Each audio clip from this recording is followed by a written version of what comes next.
నమ శివాయ అందరికీ.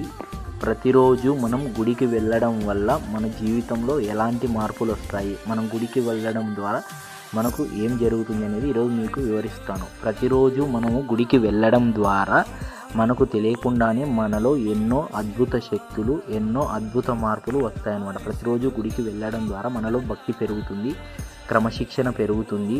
మనం తెలిసి తెలియక చేసే తప్పుల వల్ల మనకు పాపాలు పోయి పుణ్యం వస్తుంది అంటారు పెద్దలు.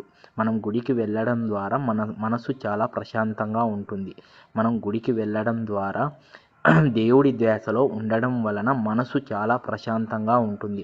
మనకు ఎటువంటి ఇబ్బందులున్నా, మనకు ఏదైనా ఇష్టమైన ఒక దేవుడి నామాన్ని కానీ, దేవుడి భజనను కానీ చేయడం వల్ల మనసు చాలా ఉల్లాసంగా ఉంటుంది. మనం శివాలయానికి వెళ్ళామనుకోండి, మనము ఓం నమః శివాయ అనే మంత్రాన్ని 108 సార్లు జపించడం ద్వారా మనసు చాలా ఆనందకరంగా ఉంటుంది.